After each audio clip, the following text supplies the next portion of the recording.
ಜ್ಞಾನಧ್ವನಿ ಕೇಳುಗರಿಗೆ ನಮಸ್ಕಾರ. ಇಂದು ನಮ್ಮೆದುರು ಶ್ರೀ ಸುಮುಖ ಶ್ರೀವತ್ಸ ಅವರಿದ್ದಾರೆ. ಇವರು ವಿಜ್ಞಾನ ಅಧ್ಯಯನ ಮಾಡಿ ಈಗ ತಮ್ಮ ತಂದೆ ಡಾಕ್ಟರ್ ಆರ್.ಎಸ್. ನಂದಕುಮಾರ್ ಹಾಗೂ ಅಜ್ಜ ರಾ ಸತ್ಯನಾರಾಯಣ ಇವರುಗಳ ಬಳಿ ಸಂಗೀತವನ್ನು, ತಾಯಿ ವಿದುಷಿ ಡಾಕ್ಟರ್ ರಾಧಿಕಾ ನಂದಕುಮಾರ್ ಅವರ ಬಳಿ ನಾಟ್ಯಶಾಸ್ತ್ರದ ಅಧ್ಯಯನವನ್ನು ಮಾಡುತ್ತಿದ್ದಾರೆ. ಇತ್ತೀಚೆಗೆ ಶಂಕರಾಚಾರ್ಯರು ಹಾಗೂ ಅವರ ಪರಂಪರೆಯವರ ಸ್ತೋತ್ರಗಳನ್ನು ಪ್ರಸ್ತುತಪಡಿಸುವ ಗೀತಶಂಕರ ಕಾರ್ಯಕ್ರಮವನ್ನು ಬ್ರಹ್ಮವಿದ್ಯಾ ಸಂಸ್ಥೆ ಹಾಗೂ ಡಿವಿಜಿ ಬಳಗದವರು ನಡೆಸಿಕೊಡಲಿದ್ದಾರೆ. ಕರ್ನಾಟಕ ಶಾಸ್ತ್ರೀಯ ಸಂಗೀತದಲ್ಲಿ ಶಂಕರಾಚಾರ್ಯರ ಕೃತಿಗಳನ್ನು ಹಾಡಲಿರುವವರು ಕರ್ನಾಟಕ ಕಲಾಶ್ರೀ ರಾಸ ನಂದಕುಮಾರ್. ಜತೆಗೂಡಲಿರುವವರು ಅವರ ಶಿಷ್ಯರು ಹಾಗೂ ಶ್ರೀ ಸುಮುಖ ಶ್ರೀವತ್ಸ ಅವರು. ಇವರನ್ನು ಈ ಕಾರ್ಯಕ್ರಮದ ವೈಶಿಷ್ಟ್ಯಗಳ ಬಗ್ಗೆ ಕೆಲವು ಪ್ರಶ್ನೆಗಳನ್ನು ಕೇಳೋಣ. ನಮಸ್ಕಾರ ಶ್ರೀ ಸುಮುಖ ಶ್ರೀವತ್ಸ ಅವರೇ. ನಮಸ್ತೆ ಸರ್. ಶ್ರೀ ಗುರುಭ್ಯೋ ನಮಃ. ತಮ್ಮ ಕುಟುಂಬದವರು ಈ ಬ್ರಹ್ಮವಿದ್ಯಾ ಅನ್ನುವಂತಹ ಒಂದು ಸಂಸ್ಥೆಯನ್ನು ನಡೆಸ್ತಾ ಇದ್ದಾರೆ. ಅದರ ವೈಶಿಷ್ಟ್ಯಗಳೇನು? ಮೊದಲಾಗಿ ಶಂಕರಂ ಶಂಕರಾಚಾರ್ಯಂ ಕೇಶವಂ ಬಾದರಾಯಣಂ ಸೂತ್ರ ಭಾಷ್ಯ ಕೃತೌ ವಂದೇ ಭಗವಂತೌ ಪುನಃ ಪುನಃ. ನಿಮಗೂ ಹಾಗೂ ಜ್ಞಾನಧ್ವನಿ 90.8 FM ರವರಿಗೆ ನನ್ನ ಅನಂತ ಧನ್ಯವಾದಗಳು ಹಾಗೂ ನಮಸ್ಕಾರಗಳು. ಈ ಕಾರ್ಯಕ್ರಮದ ವೈಶಿಷ್ಟ್ಯ ಏನು ಅಂತಂದ್ರೆ ಮೂಲತಃ ಎರಡು ವೈಶಿಷ್ಟ್ಯ ಇದೆ. ಒಂದು, ನಮ್ಮ ಸಂಗೀತಶಾಸ್ತ್ರ ಪರಂಪರೆಗೆ ಶಂಕರಾಚಾರ್ಯರು ಎಷ್ಟು ಮುಖ್ಯ ಅಂತ ತಿಳಿಸ್ಕೊಡೋದು. ಇನ್ನೊಂದು ಏನು ಅಂತಂದ್ರೆ ಶಂಕರಾಚಾರ್ಯರ ಸ್ತೋತ್ರದ ಕೇವಲ ಪಠನದಿಂದ ನಮಗೆ ಎಷ್ಟು ಫಲ ಸಿಗುತ್ತೆ ಅಂತ ಹೇಳಿ ಎಷ್ಟೋ ಕಡೆ ನಾವು ಓದಿ ತಿಳ್ಕೊಂಡಿರ್ತೀವಿ. ಅದರ ಹಾಗೂ ಸಂಕೀರ್ತನೆಯ ಒಂದು ಆಸ್ವಾದನೆ, ಸಂಗೀತದ ಒಂದು ವೈಶಿಷ್ಟ್ಯ ಈ ಸ್ತೋತ್ರಗಳ ಜೊತೆ ಸೇರಿದಾಗ ಏನಾಗುತ್ತೆ ಅನ್ನೋದರ ಒಂದು ದರ್ಶನ ಮಾಡಿಸುವಂಥದ್ದು ನಮ್ಮ ಮೂಲಭೂತವಾದ ಪರ್ಪಸ್. ಸಂಗೀತ ಕೇವಲ ಭಾವಪ್ರಧಾನವಾದ್ದು ಅಂತ ಹೇಳ್ತಾರೆ. ಶಂಕರಾಚಾರ್ಯರ ಕೃತಿಗಳು ಅದು ಸ್ವಲ್ಪ ಆಧ್ಯಾತ್ಮಿಕ ಹಾಗೂ ಅದ್ವೈತ ತತ್ವದ ಬಗ್ಗೆ ಇರುವಂಥದ್ದು. ಆ ತತ್ವ ಮತ್ತೆ ಭಾವ ಹೇಗೆ ಒಟ್ಟುಗೂಡುತ್ತೆ? ತುಂಬಾ ಒಳ್ಳೆ ಪ್ರಶ್ನೆ ಸರ್.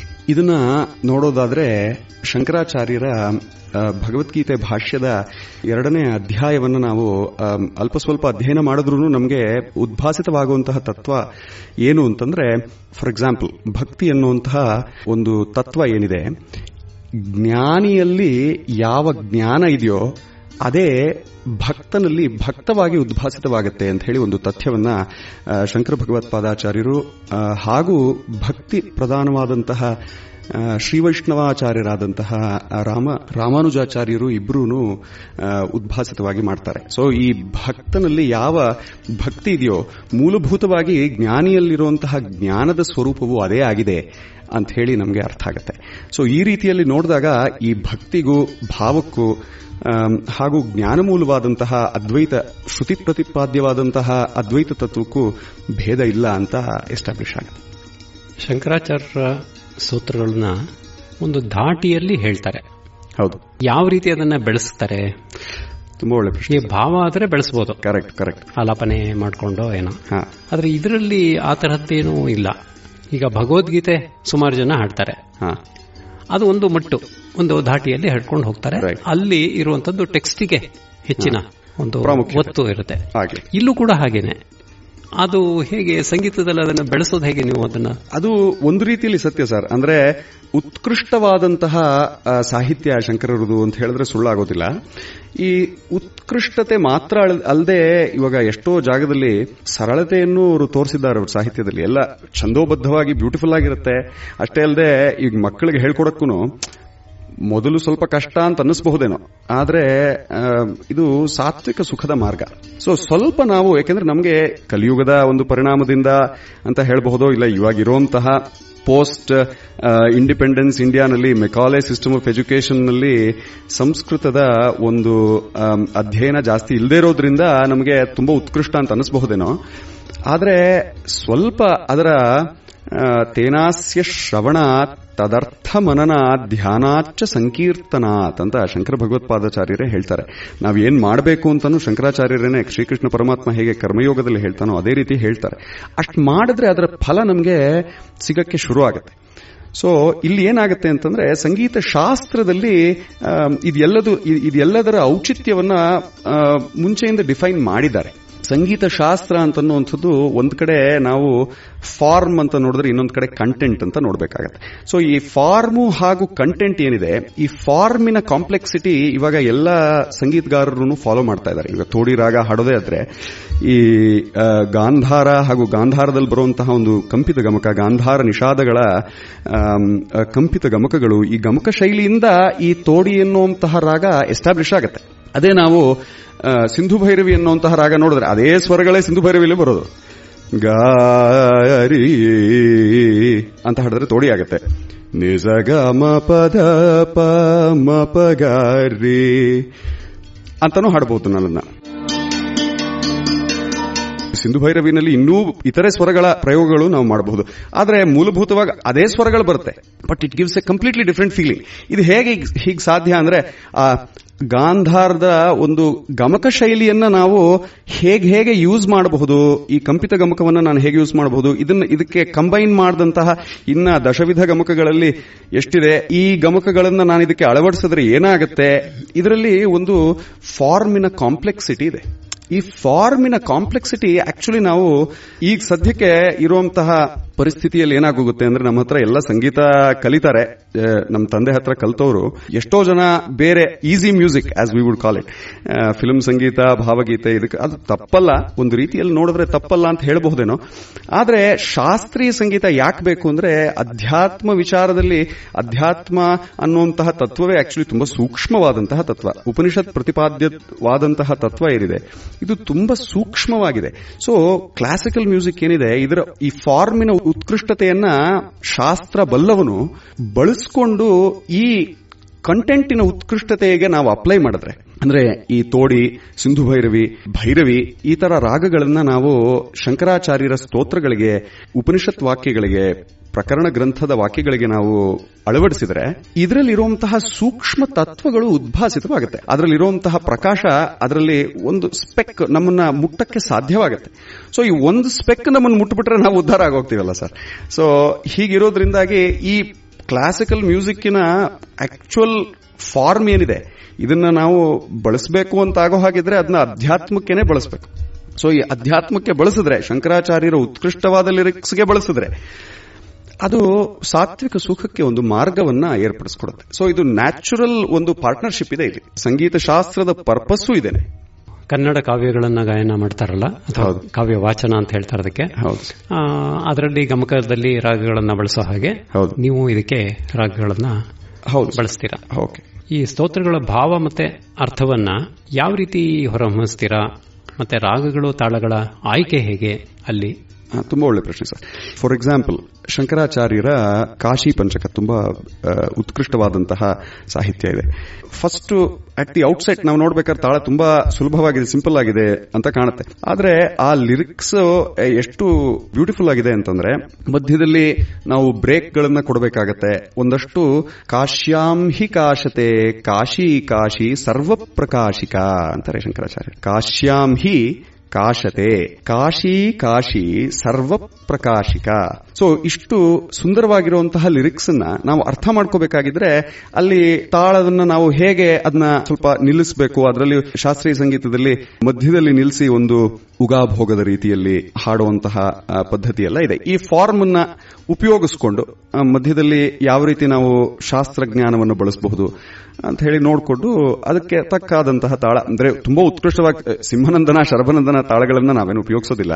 ಯಾಕಂದ್ರೆ ಇಲ್ಲಿ ಇರುವಂತಹ ಕಂಟೆಂಟ್ ಅನ್ನ ನಾವು ಹೈಲೈಟ್ ಮಾಡಬೇಕು. ಇಲ್ಲಿ ಅಂದ್ರೆ ಪಾಂಡಿತ್ಯ ಪ್ರದರ್ಶನಕ್ಕಾಗಿ ಒಂದು ರೀತಿಯಲ್ಲಿ ನೋಡಿದ್ರೆ ಈ ಒಂದು ಕಾರ್ಯಕ್ರಮ ಅಲ್ಲ. ಶಾಸ್ತ್ರೀಯ ಸಂಗೀತದ ಪಾಂಡಿತ್ಯ ಪ್ರದರ್ಶನ ಅಂತ ನಾವು ನೋಡೋ ಹಾಗಿದ್ರೆ ಈಗಿನ ಕಾಲದವ್ರು ಏನ್ ಮಾಡ್ತಾರೆ, ಮಾಡ್ತೀವಿ ಅಂತಾನೆ ಹೇಳ್ಬೋದು. ಯಾಕೆಂದ್ರೆ ಇಟ್ ಇಸ್ ವೆರಿ ಅಟ್ರಾಕ್ಟಿವ್, ಎಲ್ರಿಗೂ ಅದು ಮಾಡಕ್ಕೆ ಇಷ್ಟ ಆಗುತ್ತೆ. ಏನು ಅಂದ್ರೆ ಒಂದು ಕಡೆ ತಾಳದ ಒಂದು ಪ್ರೊಫಿಷಿಯನ್ಸಿ ತೋರಿಸುವಂಥದ್ದು, ಅಲ್ಲಿ ದೊಡ್ಡ ದೊಡ್ಡ ಮುಕ್ತಾಯಗಳು, ಉತ್ಕೃಷ್ಟವಾದಂತಹ ಗತಿಭೇದಗಳು, ತ್ರಿಶ್ರಗತಿಯಿಂದ ಖಂಡಗತಿಗೆ ಹೋಗೋದು, ಖಂಡಗತಿಯಿಂದ ಚತುರಶ್ರಗತಿಗೆ ಬರೋದು, ಇದರಲ್ಲಿ ಸ್ಪೀಡ್ಗಳ ವೇರಿಯೇಷನ್, ಇದೆಲ್ಲ ಮಾಡಿಕೊಂಡು ಅದು ತುಂಬಾ ಶಾಸ್ತ್ರೀಯ ಸಂಗೀತವನ್ನ ತಿಳಿದಿರ್ತಾರಲ್ಲ ಅವರಿಗೆ ಇಷ್ಟ ಆಗುವಂತಹ ರೀತಿಯಲ್ಲಿ ಪ್ರದರ್ಶನವನ್ನು ಮಾಡುವಂತಹ ಒಂದು ಅಲವಾಟಿದೆ. ಇದರಲ್ಲಿ ಕೆಲವು ಕ್ಲಿಷ್ಟತೆಗಳಿದ್ದಾವೆ. ಎರಡು ವಿಚಾರವನ್ನು ನಾನು ಹೇಳ್ತೀನಿ. ಒಂದು, ನಮ್ಮ ಕಾವ್ಯ ಗಾಯನ ಅಥವಾ ಕಾವ್ಯ ವಾಚನದಲ್ಲಿ ಆ ಗಮಕಿಗಳಿಗೆ ಆ ಟೆಕ್ಸ್ಟಿನ ಸರಿಯಾದ ಜ್ಞಾನ ಇಲ್ಲದೆ ಹೋದ್ರೆ ಅಲ್ಲಿ ಪದವಿ ವಿಭಾಗ ಮಾಡೋದೇ ಆಗಲಿ, ಆಮೇಲೆ ಪ್ರಾಸವನ್ನ ಮಾಡುವಾಗ ತಾಡಕ್ಕೆ ಹೆಚ್ಚಿನ ಒಂದು ಘಾತವನ್ನು ಏನೇನೋ ಮಾಡ್ತಾರೆ.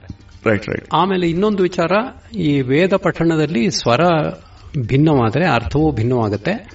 ಆ ರೀತಿ ಮಾಡಿದ್ರೆ ಅವರಿಗೆ ಪಾಪ ಬರುತ್ತೆ ಅಂತ ಪ್ರತೀತಿ ಇದೆ. ಹೌದು. ಇದೇ ತರಹ ಇದರಲ್ಲಿ ಏನಾದರೂ ಸವಾಲುಗಳು ನಿಮಗೆ ಎದುರಾಗಿದ್ದಾವ? ಈಗ ಉದಾಹರಣೆಗೆ ಯತಿ ಇದೆ, ಆಮೇಲೆ ಅಲ್ಲೂ ಕೂಡ ಶಬ್ದಗಳು ಒಟ್ಟಿಗೆ ಸೇರ್ತವೆ. ಅದು ಹೇಗೆ ಸೇರಿದೆ ಅಂತ ಸೂಚಿಸೋ ರೀತಿಯಲ್ಲಿ ನೀವು ಅದನ್ನ ಟೆಕ್ಸ್ಟ್ ಅನ್ನ ತುಂಬಾ ಒಳ್ಳೆ ಹೇಳ್ಬೇಕಾಗತ್ತೆ. ಈ ತರಹ ಸವಾಲುಗಳನ್ನ ಯಾವ ರೀತಿ ಎದುರಿಸಿದ್ದೀರಾ? ಇಲ್ಲಿ ಆಕ್ಚುಲಿ ಏನು ಅಂತಂದ್ರೆ, ವೇದವನ್ನ ನಾವು ಹೇಗೆ ಕಲಿಬೇಕು? ಎಕ್ಸ್ಕ್ಲೂಸಿವ್ಲಿ ಶ್ರೀ ಗುರುವಿನಿಂದ ಕಲಿಬೇಕು. ಎಕ್ಸ್ಕ್ಲೂಸಿವ್ಲಿ. ಯಾಕೆ ಅಂತಂದ್ರೆ ಈ ವೇದ ಅನ್ನೋಂತಹದ್ರಿಂದ ಎಲ್ಲವೂ ಮೂಡಿ ಬರುತ್ತೆ. ಅಷ್ಟೇ ಅಲ್ಲದೆ ವೇದವು ಎಲ್ಲ ವಿದ್ಯೆಯ ಹೃದಯ ಅಂತ ನಾವು ಹೇಳಬಹುದು. ಆಕ್ಚುಲಿ ಮನಸ್ಸಿನ ವಿದ್ಯೆ ವೇದ ಅಂತ ವೇದಾಂತದಲ್ಲಿ ಪ್ರತಿಷ್ಠಾಪನೆ ಆಗತ್ತೆ, ಅಂದ್ರೆ ಉದ್ಭಾಸಿತವಾಗತ್ತೆ. ಆದ್ರೆ ಈ ವೇದ ವಿದ್ಯೆ ಏನಿದೆ ಇದನ್ನ ಶ್ರೀ ಗುರುವಿನ ಮುಖದಿಂದಲೇ ಕಲಿಬೇಕು. ಅಷ್ಟೇ ಅಲ್ಲದೆ ಶ್ರೀ ಗುರು ಹೇಗೆ ಹೇಳ್ಕೊಡ್ತಾರೋ ಆ ಒಂದು ಪರಂಪರೆಯ ಪ್ರೊನೌನ್ಸಿಯೇಷನ್ಸ್ ಪ್ರಾತಿಶಾಖ್ಯೆಯ ಪ್ರಕಾರವಾಗಿ ಹೇಗೆ ಹೇಳಿದೆ, ಗುರುವನ್ನೋರು ಹೇಗಿರಬೇಕು ಅಂತಾನೂ ವೇದವೇ ತಿಳಿಸ್ಕೊಡುತ್ತೆ. ಮುಂಡಕೋಪನಿಷತ್ತಿನಲ್ಲಿ ಇದರ ತುಂಬಾ ದೊಡ್ಡ ಒಂದು ಭಾಗವೇ ಇದೆ, ಎಷ್ಟೋ ಜಾಗಗಳಲ್ಲಿ ಬರುತ್ತೆ. ಸೊ ಆ ಗುರುವಿನ ಲಕ್ಷಣ ಏನು ಅಂತಾನೂ ವೇದನೆ ತಿಳಿಸ್ಕೊಡುತ್ತೆ ನಮಗೆ. ಈ ಗುರು ಆದವನು ವೇದವನ್ನು ನಮಗೆ ಯಾವಾಗ ಹೇಳ್ಕೊಡ್ತಾನೆ, ಆ ವೇದದಲ್ಲಿ ಇರುವಂತಹ ಒಂದು ಅನಿರ್ವಚನೀಯ ಶಕ್ತಿ ಏನಿದೆ, ಈ ಅನಿರ್ವಚನೀಯವಾದಂತಹ ಶಕ್ತಿಯ ಒಂದು ಉದ್ಭಾಸ ಆಗುತ್ತೆ. ಇಲ್ಲಿ ಸಂಗೀತದಲ್ಲಿ ಆ ಪ್ರಾಬ್ಲಮ್ ಟೆಕ್ನಿಕಲಿ ಇಲ್ಲ. ಟೆಕ್ನಿಕಲಿ ಯಾಕಿಲ್ಲ ಅಂತಂದ್ರೆ, ಫಸ್ಟ್ ನಾವು ವೇದ ಮಂತ್ರಗಳನ್ನು ನಾವಿಲ್ಲಿ ಹೇಳ್ತಾ ಇಲ್ಲ. ವೇದ ಮಂತ್ರಗಳನ್ನು ನಾವು ಹೇಳಬೇಕಾಗಿದ್ರೆ ಅದಕ್ಕೆ ನಮ್ಮ ಗುರುವಿನ ಆಜ್ಞೆ ಬೇಕಾಗುತ್ತೆ. ಗುರು ನಮಗೆ ಪರ್ಮಿಷನ್ ಕೊಟ್ಟು ನೀನು ಹೇಳಪ್ಪ ಇದನ್ನ ಈ ರೀತಿಯಲ್ಲಿ ಹೇಳು ಅಂತ ಹೇಳಿದ್ರೆ ಅವಾಗ ನನಗೆ ದೋಷ ಬರೋದಿಲ್ಲ. ಆದ್ರೆ ಇಲ್ಲಿ ವೇದ ಮಂತ್ರಗಳ ನಾವು ಪಠನೆಯನ್ನ ಸಂಗೀತದಲ್ಲಿ ಹಾಡೋದನ್ನು ನಾವು ಮಾಡೋದಿಲ್ಲ. ಬೀಜಾಕ್ಷರಗಳ ಒಂದು ಪ್ರಯೋಗ ಅದನ್ನು ಮಾಡೋದಿಲ್ಲ. ಇಲ್ಲಿ ಸಂಗೀತ ಶಾಸ್ತ್ರದಲ್ಲಿ ನಮಗೊಂದು ಫ್ರೀಡಮ್ ಸಿಗುತ್ತೆ. ಈ ಫ್ರೀಡಮ್ ಯಾಕೆ ಸಿಗುತ್ತೆ ಅಂತಂದ್ರೆ, ಒಂದು ತತ್ವ ಯಾವ ಗುಣವನ್ನ ಹೊಂದಿ ನನ್ನನ್ನ ಮುಟ್ಟುತ್ತೆ ಅಂತ ನಾವು ಇಲ್ಲಿ ಸ್ವಲ್ಪ ವಿಚಾರ ಮಾಡಿದ್ರೆ ಗೊತ್ತಾಗುತ್ತೆ. ಅಂದ್ರೆ ಫಾರ್ ಎಕ್ಸಾಂಪಲ್, ನನಗೆ ಯಾವ ರೀತಿ ಅವಶ್ಯಕತೆ ಇದೆಯೋ ಆ ರೀತಿಗಳಲ್ಲೆಲ್ಲ ಪರಮಾತ್ಮನು ಇಚ್ಛಾಪೂರ್ವಕವಾಗಿ ಅವನು ಅವತರಿಸ್ತಾನೆ ಅಂತ ಹೇಳಿ ಶಂಕರಾಚಾರ್ಯರು ಒಂದು ತತ್ವವನ್ನ ಉದ್ಭಾಸಿತ ಮಾಡ್ತಾರೆ. ಅಂದ್ರೆ ಪರಮಾತ್ಮನು ನನಗೋಸ್ಕರ ರೂಪದ ಒಂದು ಧಾರಣೆಯನ್ನ ಮಾಡ್ತಾನೆ ಅಂತ. ಅದೇ ರೀತಿಯಲ್ಲಿ ನಾವು ಸಂಗೀತದಲ್ಲಿ ಯಾವ ರಾಗದಿಂದ ನನಗೆ ಯಾವ ಭಾವ ಮೂಡ್ತಾ ಇದೆ ಅನ್ನುವಂತಹ ಡಿಸಿಷನ್ ನಾವು ಸಂಗೀತ ಶಾಸ್ತ್ರದ ಅಧ್ಯಯನದಿಂದ, ನಮ್ಮ ಶ್ರೀಗುರು ಹೇಳ್ಕೊಡುವಂತಹ ರಾಗಗಳಿಂದ ಆಗುವಂತಹ ರಾಗ ಸಂಸ್ಕಾರದಿಂದ ನಾವೇನು ಅರಿತಿರ್ತೀವಿ, ಸೊ ಆ ಫ್ರೀಡಮ್ನ ನಾನು ಡೆಫಿನೆಟ್ಲಿ ತಗೋಬಹುದು. ಅಂದ್ರೆ ನನಗೆ ಯಾವ ಭಾವ ಮೂಡುತ್ತೋ ಅದು ಹೇಗೆ ಮೂಡುತ್ತೋ, ಅಮ್ಮನವರ ಯಾವ ಸ್ವರೂಪ ನನಗೆ ಇಷ್ಟ, ಅದೇ ರೀತಿಯಲ್ಲಿ ಈ ರಾಗಗಳು ಬೇರೆ ಬೇರೆ ರೀತಿಯ ಬೇರೆ ಬೇರೆ ಸ್ವರೂಪಗಳನ್ನು ಧರಿಸುತ್ತೆ. ಯಾವ ತೋಡಿ ರಾಗ ನನಗೆ ಯಾವ ಸ್ಪಂದನೆ ಆಗುತ್ತೋ ಎಕ್ಸಾಕ್ಟ್ಲಿ ಅದೇ ಭಾವ ನಿಮಗೆ ಆಗುತ್ತೆ ಅನ್ನುವಂತಹ ಯಾವ ಪ್ರಮಾಣನೂ ಇಲ್ಲ. ಆದ್ರೆ ಮೂಲಭೂತವಾಗಿ ಇದೇ ಭಾವ ಬರುತ್ತೆ ಅಂತ ಶಾಸ್ತ್ರದಿಂದ ಹೇಳ್ತಾರೆ. ಸೊ ನಾನು ಯಾವ ರಾಗವನ್ನು ಚೂಸ್ ಮಾಡ್ತೀನಿ ಅನ್ನೋದ್ರ ಮೇಲೆ ಯಾವ ಭಾವ ಬರುತ್ತೆ, ಯಾವ ಭಾವ ಬೇಕಾದ್ರೆ ಬರಬಹುದು. ಎಲ್ಲ ಭಾವಕ್ಕೆ ಅಂತರ್ಗತವಾಗಿ ರಸೋವೈ ಸಹ ಅನ್ನುವಂತಹ ತತ್ವದಿಂದ ಎಲ್ಲ ಭಾವಕ್ಕೆ ಎಲ್ಲ ರಸಕ್ಕೆ ಅಂತರ್ಗತವಾಗಿ ಅವನೇ ಇದ್ದಾನೆ. ಅವನ್ ರಸ ಅಂದ್ರೆ ಸಾಕ್ಷಾತ್ ಶ್ರೀಕೃಷ್ಣ ಪರಮಾತ್ಮನೇ ಆಗಿದ್ದಾನೆ, ಸದಾಶಿವನೇ ಆಗಿದ್ದಾನೆ ಅಂತ ನಮಗೆ ಅರ್ಥ ಮಾಡ್ಕೊಂಡ್ರೆ ಗೊತ್ತಾಗುತ್ತೆ ಇದು. ಸೊ ನನಗಿಲ್ಲಿ ಫ್ರೀಡಮ್ ಇದೆ. ಎಲ್ಲ ರಸದ ಅಂತರ್ಗತವಾದಂತಹ ಈ ಉಪಾದಾನ ಕಾರಣವೂ ಅವನೇ ಆಗಿದ್ದಾನೆ ಅಂತ ನಾನು ಅರಿತರೆ ಆವಾಗ ನನಗೆ ಇಲ್ಲಿ ಯಾವ ರೀತಿಯ ಫ್ರೀಡಮ್ ತಗೋಬಹುದು ಅನ್ನುವಂತಹ ಒಂದು ಜ್ಞಾನ ಸಿಗುತ್ತೆ. ಯಾವ ರಾಗದಲ್ಲಿ ಬೇಕಾದ್ರೂ ನಾನು ಶಂಕರಾಚಾರ್ಯರ ಗೀತೆಗಳನ್ನ, ಶಂಕರಾಚಾರ್ಯರ ಸ್ತೋತ್ರಗಳನ್ನ ಗೀತೆಯ ರೂಪದಲ್ಲಿ ಇಲ್ಲ ರಾಗದ ರೂಪದಲ್ಲಿ ನಾನು ಹಾಡಬಹುದು. ಸೊ ಆ ಒಂದು ಪ್ರಾಬ್ಲಮ್ ಇಲ್ಲಿ ಬರೋದಿಲ್ಲ ಟೆಕ್ನಿಕಲಿ. ಈ ತರಹದ ಸಂಗೀತವನ್ನ ಕೇಳುವಂತಹ ಪ್ರೇಕ್ಷಕರು ಅಥವಾ ಕೇಳುಗರು ನಿಮಗೆ ಹೋಪ್ ಏನು ಅಂದ್ರೆ, ಆದಷ್ಟು ಮಕ್ಕಳು, ಮುಂದಿನ ಜನರೇಷನ್ನಿನ ಯುವಕರು ಇವ್ರು ಬರಬೇಕು ಅಂತ ನಮ್ಮ ಹೋಪ್ ಸರ್. ವೇದಕ್ಕೆ ಹೇಗೆ ಒಂದು ಅನಿರ್ವಚನೀಯವಾದಂತಹ ಶಕ್ತಿ ಇದೆಯೋ ಅದೇ ರೀತಿಯಲ್ಲಿ ಶಂಕರಾಚಾರ್ಯರ ಸ್ತೋತ್ರಗಳಿಗೆ, ಎಸ್ಪೆಷಲಿ ಅರೇ ವೇದಾಂತಿಯನ್ನು ನೀವು ಕೇಳಿದ್ರು ದಕ್ಷಿಣಾಮೂರ್ತಿ ಸ್ತೋತ್ರದ ಬಗ್ಗೆನೇ ಹೇಳೋದವರು. ಯಾಕೆ ಅಂತಂದ್ರೆ ಒಂದೊಂದು ಶ್ಲೋಕವು ಅಷ್ಟು ಸುಂದರವಾಗಿ, ಅಷ್ಟು ಉತ್ಕೃಷ್ಟವಾಗಿದೆ. ಇದನ್ನ ನಾವು ಸುಮ್ಮನೆ ಅದನ್ನ ಕೇಳಿಸ್ಕೊಂಡ್ರೇನೆ ನಮ್ಮಲ್ಲಿ ಎಷ್ಟೋ ಪರಿವರ್ತನೆಗಳಾಗೋಗುತ್ತೆ. ಅಂದ್ರೆ ಇವತ್ತಿನ ದಿವಸ ಧರ್ಮ ಅನ್ನುವಂಥದ್ದು ಇಲ್ವೇನೋ ಅನ್ನುವಂತಹ ರೀತಿಯಲ್ಲಿ ಒಂದು ಎಲ್ಲ ಪಾಶ್ಚಾತ್ಯ ವಿಜ್ಞಾನಿಗಳು ಹಾಗೂ ಸೋಕಾಲ್ಡ್ ಫಿಲಾಸಫರ್ಸ್ ಇವರೆಲ್ಲ ಹೇಳ್ತಾರೆ. ಇನ್ನೊಂದು ಕಡೆ ನಮ್ಮ ವೈದಿಕ ಧರ್ಮದ ಸ್ಪೆಷಾಲಿಟಿ ಏನು ಅಂತಂದ್ರೆ ಫಸ್ಟ್ ಲೆಸನ್ ಇಸ್ ಧರ್ಮ. ನಾವು ಹುಟ್ಟದಾಗ್ಲಿಂದ ಸನಾತನ ಭಾರತೀಯರಿಗೂ ಗುರುಗಳು, ತಂದೆ ತಾಯಿ, ನಮ್ಮ ದೊಡ್ಡವರು ಎಲ್ಲರೂ ಮನೆಯಲ್ಲಿ ಪಾಠ ಮಾಡೋದೇನೆ ನೀನು ಸುಳ್ಳು ಹೇಳ್ಬೇಡ, ಸತ್ಯವನ್ನ ಹೇಳು, ಧರ್ಮವನ್ನ ಆಚರಣೆಯಲ್ಲಿ ಇಟ್ಕೋ, ಈ ಒಂದು ಬೋಧನೆಯನ್ನ ಮಾಡ್ತೀವಿ. ಬಟ್ ಇವತ್ತಿನ ದಿವಸ ಅದು ದುರ್ಲಭ. ಇಲ್ಲಿ ಶಂಕರಾಚಾರ್ಯರ ಸ್ತೋತ್ರದ ಶ್ರವಣದಿಂದ ಆತ್ಮಜ್ಞಾನ ಪ್ರಾಪ್ತಿಯೇ ಸುಲಭವಾಗಿದೆ. ಆತ್ಮಜ್ಞಾನ ಅನ್ನುವಂಥದ್ದನ್ನ ಫೋರ್ಸ್ ಮಾಡಿ ಯಾರು ಕೊಡಕ್ಕೆ ಆಗೋದು ಇಲ್ಲ. ಆತರ ಒಂದು ಕ್ರಮನೂ ಇಲ್ಲ ನಮ್ಮಲ್ಲಿ. ಅದು ಸೀಕ್ ಯಾರು ಮಾಡಿದ್ರೆ, ಯಾರೋ ಒಬ್ಬ ಯೋಗ ಭ್ರಷ್ಟ ಸೀಕ್ ಮಾಡಿದ್ರೆ ಅವನಿಗೆ ಇದೊಂದು ಮಾರ್ಗವನ್ನ ಕಲ್ಪಿಸಿಕೊಡುತ್ತೆ. ಉತ್ಕೃಷ್ಟವಾಗಿ ಇರುವಂತಹ ತತ್ವಗಳನ್ನ ನಾವು ಬರೀ ಸಂಸ್ಕೃತ ವಾಕ್ಯದ ರೀತಿಯಲ್ಲಿ ನಾವು ಹೇಳಿದಾಗ ಎಲ್ರಿಗೂ ಅದನ್ನ ಕೇಳಿಸ್ಕೊಳ್ಳೋಕೆ ಇಷ್ಟ ಆಗತ್ತೆ ಅಂತಲ್ಲ. ಆದ್ರೆ ನಮ್ಮ ತಂದೆಯಂತಹ ವಿದ್ವಾಂಸರು ರಾಗ ಸಿದ್ಧಿಯನ್ನು ಹೊಂದಿರ್ತಾರೆ. ಅವರು ನನ್ನ ಚಿಕ್ಕ ವಯಸ್ಸಿನಿಂದ ನಮ್ಮ ತಂದೆ ಹಾಡುವಂತಹ ತೋಡಿ ಭೈರವಿಗಳನ್ನ ಕೇಳ್ಕೊಂಡೇ ಬಂದಿದ್ದೀನಿ. ನಮ್ಮ ತಂದೆ ಹಾಡೋದ್ರಲ್ಲಿ ವರಾಳಿ ರಾಗ. ಈ ವರಾಳಿ ರಾಗವನ್ನ ಅವರು 5 ನಿಮಿಷದಲ್ಲೂ ಹಾಡಬಲ್ಲರು, 5 hours ಹಾಡಬಲ್ಲರು. ನಾವು 2-3 hours ಹಾಡಿರೋದು ನಾವುಗಳು ಶಿಷ್ಯರು ಕೇಳೇ ಇದೀವಿ, ಅವ್ರ ಮುಂದೆ ಕೂತ್ಕೊಂಡು ಪಾಠನೇ ಮಾಡಿಸ್ಕೊಂಡಿದ್ದೀವಿ. ಸೊ ಈ ವರಾಳಿ ರಾಗ ಅನ್ನುವಂತಹದ್ದು ತುಂಬಾ ಬೇಗ ನಮ್ಮಲ್ಲಿ ಆ ಭಾವ ಮೂಡುತ್ತೆ. ಒಂದು ಉತ್ಕೃಷ್ಟವಾದಂತಹ ಭಾವನೆಯನ್ನು ನಮ್ಮಲ್ಲಿ ಉಂಟು ಮಾಡುತ್ತೆ. ಆ ಭಾವ ಉಂಟಾಗೋದ್ರಿಂದ ಆ ಒಂದು ರಾಗವನ್ನು ಬಳಸಿಕೊಂಡು ಇಲ್ಲಿರುವಂತಹ ಉತ್ಕೃಷ್ಟ ತತ್ವಬೋಧನೆಯನ್ನು ನಾವು ಮಾಡಿದ್ರೆ it is way easier. It is easier for every one would be my argument.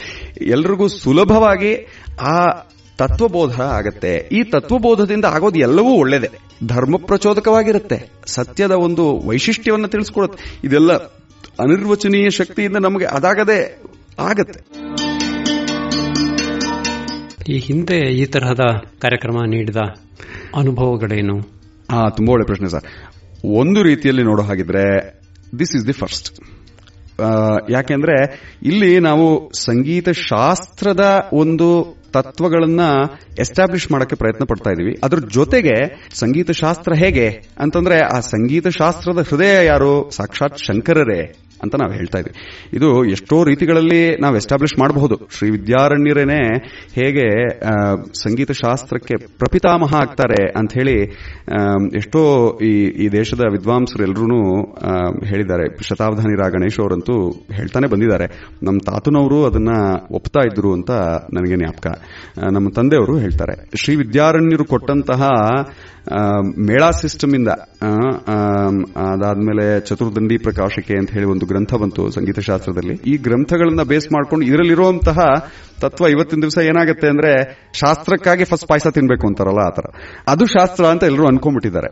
Actually ಶಾಸ್ತ್ರ ಅನ್ನೋದು ಎಷ್ಟು ಮುಖ್ಯ ಅಂತ ನಾವು ಅರಿಯೋದಕ್ಕೆ ಈ ಕಾರ್ಯಕ್ರಮ ಒಂದು ಪ್ಲಾಟ್ಫಾರ್ಮ್ ಅನ್ನ, ಒಂದು ಮಾರ್ಗವನ್ನ ಮಾಡಿಕೊಡುತ್ತೆ ಅಂತ ಹೇಳಿದ್ರೆ ಸುಳ್ಳಾಗಲ್ಲ ಅಂತ ನನ್ನ ಭಾವನೆ. ಸೊ ಈ ಸಂಗೀತ ಶಾಸ್ತ್ರದ ತತ್ವಗಳನ್ನ ನಾವು ತಗೊಂಡು ಸಂಗೀತ ಶಾಸ್ತ್ರ ಎಷ್ಟು ಮುಖ್ಯ ನಮ್ಮ ಮುಂದಿನ ಪೀಳಿಗೆಗೆ ಶಾಸ್ತ್ರಾಧ್ಯಯನ ಅದರ ಅವಶ್ಯಕತೆಯನ್ನ ತಿಳಿಸುವಂತಹ ಒಂದು ಕೆಲಸವನ್ನ ಒಂದು ಕಡೆ ಆಗಿದ್ರೆ, ಇನ್ನೊಂದು ಕಡೆ ಶಂಕರಾಚಾರ್ಯರು he is at the heart of everything, he is the heart of everything ಅಂತ ಹೇಳಿದ್ರೆ ಡೆಫಿನೆಟ್ಲಿ ಸುಳ್ಳಾಗಲ್ಲ. ಈ ರೀತಿಯಲ್ಲಿ ಸಂಗೀತದ ಮೂಲಕ ಶಂಕರರು, ಶಾಸ್ತ್ರದ ಮೂಲಕ ಶಂಕರರು, ಇವೆರಡೂ ಸೇರಿದಾಗ ಫಾರ್ಮು ಹಾಗೂ ಕಂಟೆಂಟ್ ಅಂತ ನಾನೇನು ಹೇಳಿದೆ, ಪಾರ್ವತಿ ಪರಮೇಶ್ವರರ ರೀತಿಯಲ್ಲಿ ಒಂದನ್ನು ಇನ್ನೊಂದು ಜಸ್ಟಿಫೈ ಮಾಡುತ್ತೆ. ಈ justification is what we are hoping for. ಈ ಉತ್ಕೃಷ್ಟ ತತ್ವಬೋಧ ಏನಿದೆ ಇವತ್ತಿನ ದಿವಸ ಎಲ್ಲರೂ ಮೊಬೈಲ್ ಫೋನ್ ನಲ್ಲಿ ಶಾರ್ಟ್ಸ್ ನೋಡಿ ನೋಡಿ ನೋಡಿ ಮೇಧಾಶಕ್ತಿ ಅನ್ನುವಂಥದ್ದು ಲುಪ್ತ ಆಗೋಗಿದೆ. ಮಕ್ಕಳಿಗೆ ಪಾಠ ಹೇಳ್ಕೊಡ್ಬೇಕಾದ್ರೆ ನಾವು ಜಸ್ಟ್ 2 years ago ಇದ್ದಂತಹ ಮೇಧಾಶಕ್ತಿನೂ ಇವತ್ತಿನ ದಿನ ಮಕ್ಕಳಿಗಿಲ್ಲ. 2 years ago ಕಂಪ್ಯಾರಿಟಿವ್ಲಿ ಸ್ಪೀಕಿಂಗ್ ಮೇಧಾಶಕ್ತಿ ಇತ್ತು ಇನ್ನು ಮಕ್ಕಳಿಗೆ. ಇವತ್ತು 5 ವರ್ಷದ ಮಕ್ಕಳೆಲ್ಲ ಪಾಠಕ್ಕೆ 5 ನಿಮಿಷ ಕಾಯ್ತಾ ಇದ್ದಾರೆ ಅಂದ್ರೆ ತಾತ ಫೋನ್ ಕೊಡು, ಫೋನ್ ನೋಡ್ತೀನಿ ಅಂತಾರೆ. ಪಾಪ ತಾತ ಕರ್ಕೊಂಡ್ ಬಂದಿರ್ತಾರೆ, ಅವ್ರಿಗೆ ಈ ಮೊಬೈಲ್ ಫೋನು ಇದು ಅದು, ನನ್ನ ಮೊಮ್ಮಗಳು ಇಲ್ಲ ಮೊಮ್ಮಗ ಸಂಗೀತ ಕಲಿಬೇಕು ಅಂತ ಇರುತ್ತಷ್ಟೇ. ಒಳ್ಳೆ ಭಾರತೀಯ ಸನಾತನವಾದ ಸಂಸ್ಕಾರ. ಸೊ ಈ ಸಂಸ್ಕಾರಗಳೆಲ್ಲ ಲುಪ್ತ ಆಗೋಗ್ತಾ ಇದೆ ಅನ್ನುವಂತಹ ಒಂದು ನಿಟ್ಟಿನಲ್ಲೇನೆ ನಾವು ಈ ಕಾರ್ಯಕ್ರಮವನ್ನು ಮಾಡಿ ಹೋಪ್ಫುಲಿ ಈ ಸಂಗೀತದ ಮೂಲಕ ಈ ಮೇಧಾಶಕ್ತಿ ಅನ್ನುವಂಥದ್ದು ಪುನರ್ಜೀವಿತವಾಗುತ್ತೆ, ತಿರ್ಗಾ ನಮ್ಮ ಮಕ್ಕಳಲ್ಲಿ ಮೇಧಾಶಕ್ತಿ ಮೂಡಿ ಬರುತ್ತೆ ಅಂತನ್ನುವಂಥದ್ದು ಒಂದು ನಮ್ಮ ಹೋಪ್. ಸಂಗೀತ ಕಚೇರಿಗಳಲ್ಲಿ ಒಂದೊಂದು ಸ್ತೋತ್ರವನ್ನ ಪ್ರಸ್ತುತಪಡಿಸುವಂತದ್ದು ಕೇಳಿದ್ದೀನಿ ನಾನು. ಎಕ್ಸ್ಕ್ಲೂಸಿವ್ ಆಗಿ ಬರೀ ಸ್ತೋತ್ರಗಳನ್ನೇ ನೀವು ಪ್ರಸ್ತುತಪಡಿಸ್ತಾ ಇದ್ದೀರಾ. ಪ್ರೇಕ್ಷಕರು ಯಾವ ರೀತಿ ಪ್ರತಿಕ್ರಿಯೆ ತೋರಿಸಬಹುದು ಅಂತ ನಿಮ್ಮ ನಿರೀಕ್ಷೆ ಯಾವ ರೀತಿ ಇತ್ತು, ಈಗ ಯಾವ ರೀತಿ ಇರಬಹುದು? ಎಕ್ಸ್ಕ್ಲೂಸಿವ್ ಆಗಿ ಬರೀ ಸ್ತೋತ್ರಗಳದ್ದೇ ಮಾಡಿದಾಗ? ಅದು ತುಂಬಾ ಒಳ್ಳೆ ಪ್ರಶ್ನೆ ಸರ್. ಆಕ್ಚುಲಿ ಏನು ಗೊತ್ತಾ, ತ್ಯಾಗರಾಜರ ದೀಕ್ಷಿತರ ಕೃತಿಗಳನ್ನ ನಾವು ನೋಡಿದಾಗ, ಇಲ್ಲ ನಾವು ಅದನ್ನ ಹಾಡಕ್ಕೆ ಕಲಿಬೇಕಾದ್ರೆ ನಮ್ಗೆ ಅರ್ಥ ಆಗುತ್ತೆ, ಅದು ಒಂದು ರೀತಿಯಲ್ಲಿ ಎಲ್ಲವೂ ಸ್ತೋತ್ರವೇ. ಈ ಸ್ತೋತ್ರಗಳನ್ನ ದೀಕ್ಷಿತರು ಶ್ರೀ ಗುರುಣ ಪಾಲಿತೋಸ್ಮಿ ಅಂತ ಶುರು ಮಾಡ್ತಾರೆ. ಸ್ತೋತ್ರವೇ ಇದು. ಅವರ ಗುರುವಿನ ಮೇಲೆ, ಅವರ ವಿಭಕ್ತಿಗಳ ಮೇಲೆ, ಎಲ್ಲ ವಿಭಕ್ತಿಗಳಲ್ಲೂ ಗುರುಕೃತಿಗಳು ಮಾಡಿದ್ದಾರೆ. ಈ ಶಾಸ್ತ್ರೀಯ ಸಂಗೀತದ ಮೂಲಕ ಪಲ್ಲವಿ, ಅನುಪಲ್ಲವಿ, ಚರಣ ಅಂತ ನಾವು ನೋಡಬಹುದೇನೋ, ಅಲ್ಲಿರೋದೆಲ್ಲ ಸ್ತೋತ್ರವೇ. ಸೊ ಆ ಸ್ತೋತ್ರಗಳು ಈ ರಾಗ ಸಂಯೋಜನೆಯಿಂದಾಗಿ ಹಾಗೂ ಈ ಒಂದು ಫಾರ್ಮ್ ಅನ್ನ ನಾವು ಯೂಸ್ ಮಾಡಿದ್ರೆ, ಅಲ್ಲೂ ಹೇಳಿರುವಂತಹ ತತ್ವಗಳೆಲ್ಲ ತ್ಯಾಗರಾಜರು ಹೇಳಿರುವಂತಹ ತತ್ವ. ನೀವು ಮೊದಲೇ ಕೇಳಿದ್ರಿ, ಭಾವ ಪ್ರಧಾನವಾದಂತಹ ವಿದ್ಯೆ ಸಂಗೀತ, ಇಲ್ಲಿ ಅಧ್ಯಾತ್ಮ ಪ್ರಧಾನವಾದ, ಜ್ಞಾನ ಪ್ರಧಾನವಾದಂತಹ ಅದ್ವೈತ ತತ್ವದ ಬೋಧನೆಯನ್ನು ಹೇಗೆ ಮಾಡ್ತೀರಾ ಅಂತ. ಹಾಗೆ ನೋಡಕ್ ಹೋದ್ರೆ ತ್ಯಾಗರಾಜರು ಪರಮಾತ್ಮುಡು ವೆಲಿಗೆ ಅಂತ ಹಾಡ್ತಾರೆ. ವಾಗಧೀಶ್ವರಿ ಅನ್ನುವಂತಹ ರಾಗದಲ್ಲಿ ಪರಮಾದ್ವೈತ ತತ್ವದ ಒಂದು ಎಕ್ಸ್ಪೀರಿಯನ್ಸ್ ಅನ್ನು ಅವರು ಹೇಳ್ತಾ ಇದ್ದಾರೆ. ಪರಮಾತ್ಮುಡು ವೆಲಿಗೆ ಮುಚ್ಚಟ ಅಂತಾರೆ. ಫಳಫಳ ಅಂತ ಹೇಳಿ ಮುದ್ದಾಗಿ ಪರಮಾತ್ಮನು ಹೊಳಿತಾ ಇದ್ದಾನೆ ಅಂತ. ಶ್ರುತಿಯಲ್ಲಿ, ವೇದದಲ್ಲಿ, ವೇದಾಂತದಲ್ಲಿ ತಾರಕ ಅಂದ್ರೆ ಎರಡೂ ಆಗತ್ತೆ ಅಂತ ಹೇಳ್ತೀವಿ. ಓಂಕಾರವೂ ತಾರಕ, ರಾಮ ಅನ್ನುವಂಥದ್ದು, ಇವೆರಡೇ ತಾರಕ. ಆಕ್ಚುಲಿ ಎಲ್ಲ ಕಡೆ, ಅಟ್ಲೀಸ್ಟ್ ನನ್ನ ಒಂದು ಅಲ್ಪ ಸ್ವಲ್ಪ ಅಧ್ಯಯನದ ಪ್ರಕಾರ, ಎರಡೇ ತಾರಕ ಮಂತ್ರಗಳು ಇರುವಂಥದ್ದು. ಸದಾಶಿವನು ಕಾಶಿಯಲ್ಲಿ ಉಪದೇಶ ನೀಡುವಂಥದ್ದು one of either, because both are the same. Shrirama ಜಯರಾಮ ಜಯ ಜಯರಾಮ ಅನ್ನೋದೂ ಓಂಕಾರವೂ ಎರಡೂ ಒಂದೇ ಅನ್ನುವಂಥದ್ದು ಎಸ್ಟಾಬ್ಲಿಷ್ ಆಗುತ್ತೆ. ಎಷ್ಟೋ ಫಿಲ್ಮ್ ಸಂಗೀತದಲ್ಲಿ ಕೇಳೋದೆಲ್ಲ ನಾವು ಇದೇ ರಾಗವನ್ನ. ಅಲ್ಲಿ ಅದನ್ನ ಪ್ರೀತಿ ಇಲ್ಲ, ಒಂದು ರೀತಿಯಲ್ಲಿ ನೋಡಬೇಕಾದ್ರೆ ಅದು ಅಶ್ಲೀಲವಾದಂತಹ ಸಂಗೀತಗಳು ಇವೆಲ್ಲ ಮೂಡಿ ಬರ್ತಾ ಇದೆ, ಇವತ್ತಿನ ದಿವಸ ಬರ್ತಾನೆ ಇದೆ. ಆಕ್ಚುಲಿ ಹಂಗ್ ನೋಡಕ್ ಹೋದ್ರೆ ಅನಾದಿ ಕಾಲದಿಂದ ಅದು ಇದೆ, ಇಲ್ಲ ಅಂತಲ್ಲ. ಅದನ್ನ ನಾವು ರಾಕ್ಷಸ ಪ್ರವೃತ್ತಿ ಅಂತ ನೋಡಬಹುದೇನೋ, ಯಾಕೆಂದ್ರೆ ನಮ್ಮ ಸಂಸ್ಕಾರ ಹಾಗಿಲ್ಲ. ಹಾಗೆ ಕೆಟ್ಟ ಪರ್ಪಸ್ಗೆ ಈ ರಾಗಗಳನ್ನ ಮೂಡಿಸುವಂಥದ್ದು, ಈ ರಾಗಗಳನ್ನ ಕಲಿಯೋದೆಲ್ಲ ಶಾಸ್ತ್ರ ಮೂಲವಾಗಿ. ನಮ್ಮ ಸಂಗೀತದ ವೈಶಿಷ್ಟ್ಯ ಹೇಗೆ ಅಂತಂದ್ರೆ, ಇದನ್ನ ನೀವು ಯಾವ್ದಕ್ ಬೇಕಾದ್ರೆ ಬಳಸಬಹುದು, ಆದ್ರೆ ಬಳಸೋದು ಉಚಿತಾನ ಇಲ್ವಾ ಅಂತ ಆ ಜೀವಾತ್ಮನೇ ಡಿಸೈಡ್ ಮಾಡ್ಬೇಕಷ್ಟೇ. ಸೊ ಇಲ್ಲಿ ನಮಗೆ ನಮ್ಮ ಪೂರ್ವಜರು, ನಮ್ಮ ಗುರು ಹಿರಿಯರು ಕೊಟ್ಟಂತಹ ಅಲ್ಪ ಸ್ವಲ್ಪ ವಿವೇಕದಿಂದ ನಮಗೇನ್ ತೋಚುತ್ತೆ, ಅಯ್ಯೋ ಗುರುಗಳ ಆ ಒಂದು ಪ್ರೀತಿಯ ಸ್ವರೂಪದ ದರ್ಶನ ನಮಗಾಗಿದೆಯಲ್ಲ, ನಾವು ಪಡ್ತಾ ಇರುವಂತಹ ಪ್ರೀತಿ ಎಷ್ಟು ಲಿಮಿಟೆಡ್ ಆದಂತಹ ಪ್ರೀತಿ ಅಂತ ನಮಗೆ ಅನುಭವ ಆದ್ಮೇಲೆ, ನಮಗಿರುವಂತಹ ರಾಗಜ್ಞಾನ ಎಲ್ಲವನ್ನೂ ಬಳಸಿಕೊಂಡು ಈ ಸ್ತೋತ್ರಗಳ ಮೇಲೆ, ಉತ್ಕೃಷ್ಟವಾದ ಸಾಹಿತ್ಯದ ಮೇಲೆ ನಾವು ಪ್ರಯೋಗ ಮಾಡಿದಾಗ ನಮಗೂ ಅದರಿಂದ ಒಳ್ಳೇದಾಗುತ್ತೆ, ಕೇಳಿಸ್ಕೊಂಡವ್ರು ಎಲ್ರಿಗೂ ಒಳ್ಳೇದಾಗುತ್ತೆ ಅನ್ನುವಂತಹ ಒಂದು ಹೋಪ್ ಜೊತೆಗೆ ನಾವು ಮಾಡ್ತೇವೆ. ಶಂಕರಾಚಾರ್ಯರ ಭಜಗೋವಿಂದಂ, ಸೌಂದರ್ಯ ಲಹರಿ, ದಕ್ಷಿಣಾಮೂರ್ತಿ ಸ್ತೋತ್ರ, ಕನಕಧಾರ ಸ್ತೋತ್ರ, ನಿರ್ವಾಣ ಷಟ್ಕ ಇವೆಲ್ಲ ಎಲ್ಲರೂ ಕೇಳಿರ್ತಾರೆ. ಭಜಗೋವಿಂದಂ ಅಂತಂದ್ರೆ ಎಲ್ಲರೂ ಕೇಳಿರ್ತಾರೆ. ಹೌದು. ಅದಕ್ಕಿಂತ ಭಿನ್ನವಾಗಿ ನೀವು ಹೇಳ್ತೀರಾ? ಪರಂಪರೆಯನ್ನ ಒಳಗೊಂಡಂತೆನೆ ನಾವು ಹಾಡ್ತೀವಿ. ಏನಾದ್ರೂ ಮಾಡಕ್ಕೆ ಹೊರಟಾಗ ನಮ್ಮ ಪೂರ್ವಜರನ್ನೇ ಆಗ್ಲಿ, ನಮ್ಮ ಪರಂಪರೆಯನ್ನೇ ಆಗ್ಲಿ, ಇದನ್ನ ಮೀರಿ ನಾವೇನೋ ಹೊಸದಾಗಿ ಮಾಡ್ತೀವಿ ಅನ್ನುವಂತಹ ಭಾವನೆ ನಮ್ಮಲ್ಲಿ ಡೆಫಿನೆಟ್ಲಿ ಇಲ್ಲ. ಅಂದ್ರೆ ಪ್ರಣವ ಅನ್ನೋದಕ್ಕೆ ಒಂದು ಅರ್ಥ ಏನು ಅಂತ ಹೇಳ್ತಾರೆ ಅಂದ್ರೆ, ಉಪನಿಷತ್ತಲ್ಲಿ ಪ್ರಾಚೀನ ಯಾವುದೋ ಅದೇ ನವೀನ, ಪ್ರಣವ ಆಗತ್ತೆ ಅಂತ. ಅಂದ್ರೆ ಆ ಪರಮಾತ್ಮನೇ ನಿನ್ನೆ ದಿವಸನೂ ಅವನೇ ಏನ್ಷಿಯಂಟ್, ನಾಳೆ ದಿವಸ ಪೋಸ್ಟ್ ಮಾಡರ್ನ್ ಅವನೇ ಅಂತ. ಸೊ ಹಾಗಿರೋದ್ರಿಂದಾಗಿ ನಾವು MS ಸುಬ್ಬಲಕ್ಷ್ಮಿ ಅವರು ಕೊಟ್ಟಂತಹ ಭಜಗೋವಿಂದಂ ಏನಿದೆ, ಮೋಹ ಮುದ್ಗರ ಅಂತ ಹೇಳಿ ಇದರ ಫುಲ್ ಫಾರ್ಮ್ ನಮ್ಗೆ ಏನ್ ಸಿಗುತ್ತೆ, ಮೋಹ ಮುದ್ಗರವನ್ನ ಇನ್ನೊಂದೆರಡು ಶ್ಲೋಕ ಆಡ್ ಮಾಡ್ಕೋಬಹುದೇನೋ, ನಾವು ಆಡ್ ಮಾಡಿಕೊಂಡು ನಾವು ಹಾಡಕ್ಕೆ ಪ್ಲಾನ್ ಮಾಡಿದ್ದೀವಿ. ಈ ನಾನು ಉದಾಹರಿಸಿದ ನಿರ್ದಿಷ್ಟ ಸ್ತೋತ್ರಗಳು ಕೆಲವು ಬಿಟ್ಟು ಇನ್ ಯಾವ್ದಾವ್ದನ್ನ ತಾವು ಇದು ಮಾಡ್ತೀರಾ? ನಮ್ಮ ತಂದೆಯವರು ಕಾಶಿ ಪಂಚಕಕ್ಕೆ ತುಂಬಾ ಸುಂದರವಾಗಿ ರಾಗ ಸಂಯೋಜನೆ ಮಾಡಿದ್ದಾರೆ. ಕಾಶಿ ಪಂಚಕವನ್ನು ಹಾಡ್ತಾರೆ, ಅಭೋಗಿ ರಾಗದಲ್ಲೇ ಹಾಡ್ತಾರೆ. ಅದು ಇಟ್ ಇಸ್ ಎ ಪೆಂಟಟಾನಿಕ್ ಸ್ಕೇಲ್, 5 ಸ್ವರಗಳನ್ನು ಹೊಂದಿರುವಂತಹ ರಾಗ. ಅದರಲ್ಲಿ ತುಂಬಾ ಚೆನ್ನಾಗಿದೆ ಕಾಶಿ ಪಂಚಕ ಒಂದು. ಆಮೇಲೆ ಕೌಪೀನ ಪಂಚಕ ತುಂಬಾ ಸುಂದರವಾಗಿದೆ, ಶಂಕರಾಚಾರ್ಯರು ಮಾಡಿರುವಂತದ್ದು. ಅದಕ್ಕೆ ರಾಗ ಸಂಯೋಜನೆ ಮಾಡಿದ್ದಾರೆ. ಅದರ ಜೊತೆಗೆ ಶಂಕರರ ಪರಂಪರೆಯಲ್ಲಿ, ನಮ್ಮ ಪರಂಪರೆಯಲ್ಲಿ, ಸನಾತನ ವೈದಿಕ ಪರಂಪರೆಯಲ್ಲಿ ಬಂದಂತಹ ಎಷ್ಟೋ ಆಚಾರ್ಯರದು, ಫಾರ್ ಎಕ್ಸಾಂಪಲ್ ನಮ್ಮ ಭಾರತೀ ತೀರ್ಥ ಮಹಾಸ್ವಾಮಿಗಳ, ಜಗದ್ಗುರು ಶ್ರೀ ಅನಂತ ಶ್ರೀ ವಿಭೂಷಿತ ಭಾರತೀ ತೀರ್ಥ ಮಹಾಸ್ವಾಮಿಗಳ ಒಂದೆರಡು ಕೃತಿಗಳನ್ನ ಇಟ್ಕೋಬೇಕು ಅಂತ ಇದೆ ಅವರ ಮನಸ್ಸಿನಲ್ಲಿದೆ. ವಿಧುಶೇಖರ ಭಾರತಿಗಳ, ಅವರ ಕರಕಮಲ ಸಂಜಾತರಾದಂತಹ ಅನಂತ ಶ್ರೀ ವಿಭೂಷಿತ ಜಗದ್ಗುರು ಶ್ರೀ ವಿಧುಶೇಖರ ಭಾರತಿ ಮಹಾಸ್ವಾಮಿಗಳ ಭಾರತೀ ತೀರ್ಥರ ಮೇಲೇನೆ ಮಾಡಿದಂತಹ ಒಂದು ಸ್ತೋತ್ರ ಇದೆ, ಅದನ್ನು ಇಟ್ಕೋಬೇಕು ಅಂತ ನಮ್ಮ ತಂದೆಯ ಮನಸ್ಸಿನಲ್ಲಿ ಇದೆ. ಮತ್ತೆ ಪ್ರಕರಣ ಗ್ರಂಥದಲ್ಲಿ ಬರುವಂತಹ ಅಪರೋಕ್ಷಾನುಭೂತಿಯ ಶ್ಲೋಕಗಳನ್ನ ಹಾಡ್ತೀರಾ ಅಂತೆ? ಹೌದು ಸರ್. ಯಾವ ರೀತಿ ಬರುತ್ತೆ? ವೇದಾಂತದಲ್ಲಿ ಒಬ್ಬ ಶಿಷ್ಯನು ಹೇಗೆ ಕಲಿಬೇಕು ಅಂತ ಉಲ್ಲೇಖ ಇದೆ. ಶ್ರವಣ ಮನನ ನಿಧಿಧ್ಯಾಸನ, ಗುರುವಿನ ಶ್ರೀಮುಖದಿಂದ ಪ್ರಪ್ರಥಮವಾಗಿ ಶ್ರವಣ ಆಗಬೇಕು. ಆ ಶ್ರವಣ ಆದಮೇಲೆ ಆ ಶ್ರವಣ ಆದಂತಹ ತತ್ವಗಳನ್ನ ಮತ್ತು ಗುರುಮುಖದಿಂದ ಯಾವ ಶಬ್ದಗಳು ಮೂಡಿ ಬಂತೋ ಈ ಶಬ್ದಗಳ ಮನನ ಆಗಬೇಕು ಅಂತ ನೆಕ್ಸ್ಟ್ ಸ್ಟೆಪ್. ಮೂರನೇದು ಮೋಸ್ಟ್ ಇಂಪಾರ್ಟೆಂಟ್ ಏನು? ನಿಧಿಧ್ಯಾಸನ.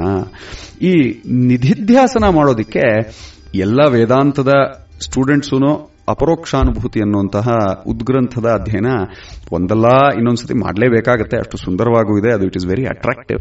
ಅಲ್ಲಿ ಫಸ್ಟ್ ಇಂದ ಹಿಡ್ಕೊಂಡು ಒಬ್ಬ ವೇದಾಂತಿಗೆ ಏನೇನ್ ಬೇಕು, ಅವನು ಜ್ಞಾನ ಸಾಧನೆ ಮಾಡಬೇಕಾಗಿದ್ರೆ, ಅವನು ಮುಕ್ತಿಯನ್ನ ಪಡಿಬೇಕಾಗಿದ್ರೆ ಅವನಿಗೆ ಯಾವ್ಯಾವುದರ ಅವಶ್ಯಕತೆ ಬರುತ್ತೆ, ಇದೆಲ್ಲವನ್ನು ಹೇಗೆ ಅನ್ನಪೂರ್ಣೇಶ್ವರಿ ಅಮ್ಮನವರು ವಾಮೇ ಸ್ವಾದುಪಯೋಧರ ಪ್ರಿಯಕರಿ ಸೌಭಾಗ್ಯ ಮಾಹೇಶ್ವರಿ ಅಂತ ಶಂಕರಾಚಾರ್ಯರು ಹೇಳ್ತಾರೆ. ಎಡಗೈಯಲ್ಲಿ ಅಮ್ಮನವರು ಸಿಹಿಯಾಗಿರುವಂತಹ ಹಾಲು ಇಲ್ಲ ಪಾಯಸ ಅನ್ನವನ್ನ ಹಿಡ್ಕೊಂಡು ಅದನ್ನ ಬಡಿಸಿ ತಿನ್ನಿಸ್ತಾರೆ ತನ್ನ ಮಕ್ಕಳಿಗೆ. ಅದೇ ರೀತಿಯಲ್ಲಿ ಶಂಕರರು ಈ ಪಾಯಸ ಅನ್ನವನ್ನ ಬಡಿಸಿ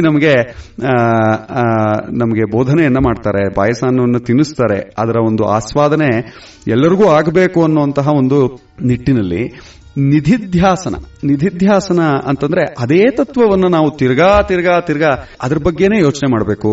ಅದೇ ಒಂದು ಶ್ಲೋಕವನ್ನ, ಆ ವಾಕ್ಯವನ್ನೇ ತಿರ್ಗಾ ನಾವು, ಇದು ನಾನ್ ಮ್ಯೂಸಿಕಲ್ ಆಗಿ ಆ ಪದವನ್ನ ಬಿಡಿಸುವಂಥದ್ದು, ಆ ಪದವನ್ನ ತಿರ್ಗಾ ಸೇರಿಸುವಂಥದ್ದು, ಏನಿದು ಅಂತ ಯೋಚನೆ ಮಾಡುವಂಥದ್ದು ಸ್ವಲ್ಪ ಕಷ್ಟ ಇರಬಹುದೇನೋ. ಆದ್ರೆ ಸಂಗೀತದಲ್ಲಿ ಇದು ತುಂಬಾ ಸುಲಭವಾಗುತ್ತೆ. ನಾವು ಗತಿಭೇದ ಮಾಡಬಹುದು, ಒಂದು ಪದವನ್ನ ಬಿಡಿಸಿ ಮಧ್ಯದಲ್ಲಿ ಆಲಾಪನೆಯನ್ನ ಮಾಡಬಹುದು. ಸೊ ಇದನ್ನ ಉಪಯೋಗಿಸಿಕೊಂಡು ಅಪರೋಕ್ಷಾನುಭೂತಿಯ ಎರಡನೆಯ ಶ್ಲೋಕ, ಶ್ರೀಹರಿಂ ಪರಮಾನಂದಂ ಉಪದಿಷ್ಟಾರಂ ಈಶ್ವರಂ ವ್ಯಾಪಕಂ ಸರ್ವಲೋಕಾನಾಂ ಕಾರಣಂ ತಂ ನಮಾಮ್ಯಹಂ, ಮೊದಲನೇ ಶ್ಲೋಕವೇ.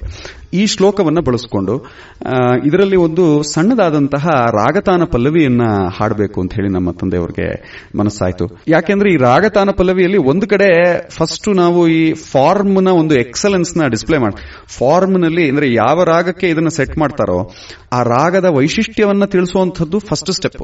ಅಷ್ಟೊತ್ತಿಗಾಗ್ಲೇ ಹೋಪ್ಫುಲಿ ಯೂಶುವಲಿ ಜನಕ್ಕೆ ಒಂದು ಅಟ್ರಾಕ್ಷನ್ ಬಂದಿರುತ್ತೆ. ಏನ್ ಹಾಡ್ತಾ ಇದಾರೆ, ಇಷ್ಟೆಲ್ಲ ಒಳ್ಳೊಳ್ಳೆ ಸಂಚಾರಗಳೆಲ್ಲ ಹಾಡ್ಬಿಟ್ರು, ಇಷ್ಟು ಫಾಸ್ಟ್ ಆದಂತಹ ಗಮಕಗಳನ್ನ ಪ್ರಯೋಗ ಮಾಡ್ಬಿಟ್ರು, ಇದೆಲ್ಲ ನಮಗೆ ಇಂಟ್ರೆಸ್ಟ್ ಬಂದಿರುತ್ತೆ. ಇದಾಗ್ತಾ ಇದ್ದಂಗೆನೆ ತಾನಕ್ಕೆ ಹೋಗ್ತಾರೆ. ತಾನದಲ್ಲಿ ಏನಾಗುತ್ತೆ, ಲಯದ ಒಂದು ಆಡೇಜ್ ಬರುತ್ತೆ. ಲಯ ಬಂದು ಸೇರಿದಾಗ ಏನಾಗುತ್ತೆ, ಒಂದು ನಮ್ಮ ಮನಸ್ಸಿನಲ್ಲಿ ಒಂದು ಲಯ ಮೂಡಿ ಬರಕ್ಕೆ ಶುರು ಆಗುತ್ತೆ. ಅಂದ್ರೆ ತಾನಂತ ತಾನಂತ ಅನಂತ ತೋಂತ ಅಂತ ನಿಲ್ಲಿಸೋ ತನಕ ಅದು ಅನಂತವಾಗಿ ಅದೇ ಬರ್ತಾ ಇರುತ್ತೆ, ತಿರ್ಗಾ ಬರ್ತಾ ಇರುತ್ತೆ. ಅದರಲ್ಲಿ ವಿಶೇಷವಾದಂತಹ ಸಂಚಾರಗಳು ಬೇರೆ ಬೇರೆ ರೀತಿಯಲ್ಲಿ ತಾನದ ಒಂದು ಪ್ರಯೋಗಗಳನ್ನೆಲ್ಲ ಮಾಡಬಹುದು. ಅದನ್ನೆಲ್ಲ ಮಾಡಿ ಅದನ್ನೆಲ್ಲ ಉಪಯೋಗಿಸ್ಕೊಂಡು ತಾಳಕ್ಕೆ, ಇನ್ಫ್ಯಾಕ್ಟ್ ಎಷ್ಟು ಶಂಕರರ ಒಂದು ಅನುಗ್ರಹ ನಮಗೆ ಹೇಗೆ ಅಂತಂದ್ರೆ ಎಲ್ಲವೂ ಛಂದೋಬದ್ಧವಾಗಿ ಬ್ಯೂಟಿಫುಲ್ ಆಗಿ ತಾಳಗಳಿಗೆ ತುಂಬಾ ಬೇಗ ಸಂಯೋಜನೆ ಮಾಡ್ಕೊಂಡ್ಬೋದು. ಶಂಕರರ ಎಲ್ಲ ಸ್ತೋತ್ರಗಳನ್ನ ನಮಗೆ ಅಲ್ಲಿ ಕಷ್ಟ ಆಗತ್ತೆ, ಎಡುಪು ಸಿಗಲ್ಲ, ಇವೆಲ್ಲ ಏನು ದೋಷ ಇರೋದಿಲ್ಲ. ಆರಾಮಾಗಿ ಅದನ್ನ ತಾಳಕ್ಕೆ ಸಂಯೋಜಿಸಬಹುದು. ತಾಳಕ್ಕೆ ಸಂಯೋಜಿಸಿ ಅದರಲ್ಲಿರುವಂತಹ ಛಂದಸ್ಸನ್ನ ಒಳಗೊಂಡಂತೆ ಅದಕ್ಕೆ ಹೇಗಾಗಬೇಕು, ಶ್ರೀಹರಿಂ ಪರಮಾನಂದಂ ಉಪದಿಷ್ಟಾರಂ ಈಶ್ವರಂ ಅನ್ನುವಂತಹ ಹಾಡಿ ತೋರಿಸಬಹುದು. ಅದು ಇಲ್ಲ, ಅವರು ನನಗೆ ಆಕ್ಚುಲಿ ಯಾವ ರಾಗದಲ್ಲಿ ಮಾಡ್ತಾರೆ ಅಂತ ಇನ್ನೂ ಗೊತ್ತಿಲ್ಲ. ನಮ್ಮ ತಂದೆಯವ್ರನ್ನ ಫಾಲೋ ಮಾಡ್ತೀವಿ, ಅದು ಅವರೇ ಮಾಡಿದ್ರೆ ಒಳ್ಳೇದು, ಅದು ಚೆನ್ನಾಗಿರುತ್ತೆ. ನಾನಿನ್ನು ಅವರ ಶಿಷ್ಯ, ಅಷ್ಟೊಂದು ಚೆನ್ನಾಗಿ ನನಗಿನ್ನೂ ಬರೋದಿಲ್ಲ. ಆದ್ರೆ ಬೇರೆ ಯಾವ್ದಾದ್ರೂ ಒಂದು ಸ್ತೋತ್ರವನ್ನ ನಾನು ಹಾಡಿ ತೋರಿಸಬಲ್ಲೆ. ಇದುವರೆಗೆ ನಮ್ಮ ಕೇಳುಗರಿಗೆ ಅನೇಕ ವಿಚಾರಗಳನ್ನ ತಾವು ತಿಳಿಸ್ಕೊಳ್ತಿದ್ದೀರಾ. ತಾವು ಹೇಳಿದಂತೆ ಈಗ ತಮ್ಮ ಹಾಡುಗಾರಿಕೆಯಿಂದ ಈ ಒಂದು ಕಾರ್ಯಕ್ರಮವನ್ನು ಕೊನೆಗೊಳಿಸೋಣ. ನಮಸ್ಕಾರ. ನಮಸ್ತೆ ಸರ್. मनोनिवृत्तिः परमोपशान्तिः मनोनिवृत्तिः परमोपशान्तिः सा तीर्थवर्या मणिकर्णिका च ज्ञानप्रवाह विमलादिगङ्गा ज्ञानप्रवाह विमलादिगङ्गा साकाशिकाहम् निजबोधरूपा साकाशिकाहम् निजबोधरूपा साकाशिकाहम् निजबोधरूपा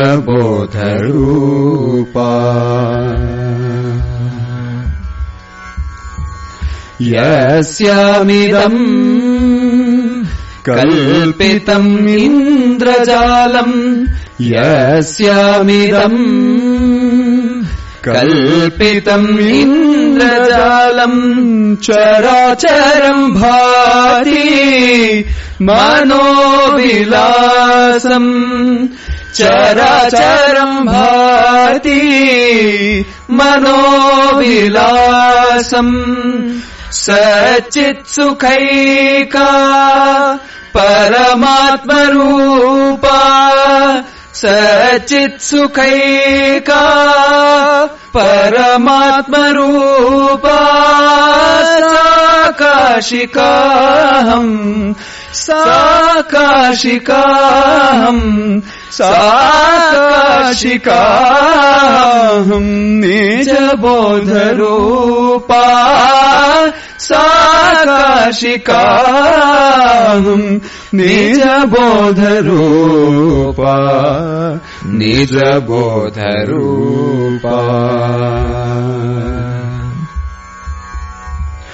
कोशेषु पञ्चस्वधिराजमान बुद्धिर्भवानि प्रतिदेहगेहम् साक्षी शिवः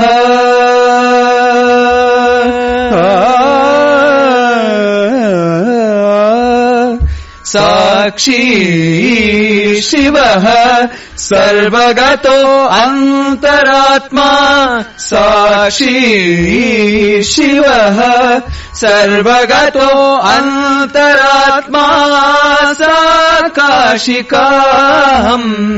साकाशिकाहम् साकाशिकाहम् निजबोधरूपा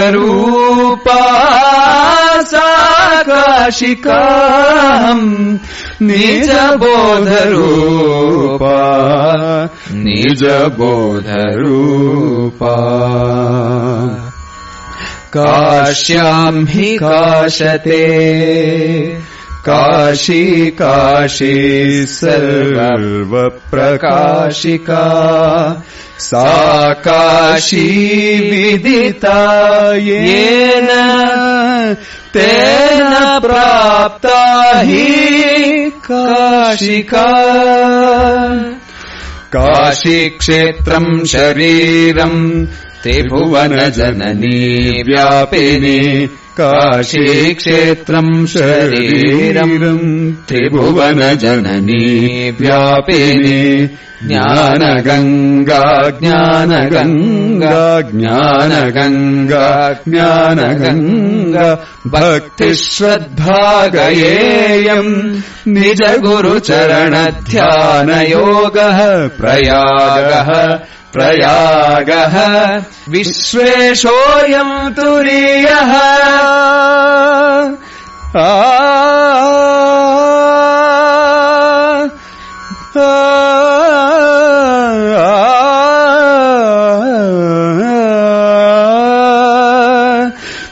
विश्वेशोऽयम् तुरीयः सकल जनमनः साक्षिभूतः अन्तरात्मा अन्तरात्मा